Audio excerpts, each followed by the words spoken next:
بفطرش بره البيت كتير قوي، الا يعني لو رايح لحد من الاقارب اللي هم الكبار مقاما يعني في عيلتنا، فبروح لهم. انما غير كده بفطر في البيت مع اخواتي، مع القريبين قوي قوي.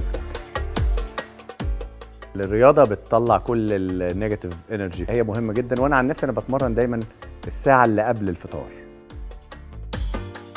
يسرى ما بفوت لهاش طبعا، المسلسلات الكوميدي طبعا ما بفوتهاش.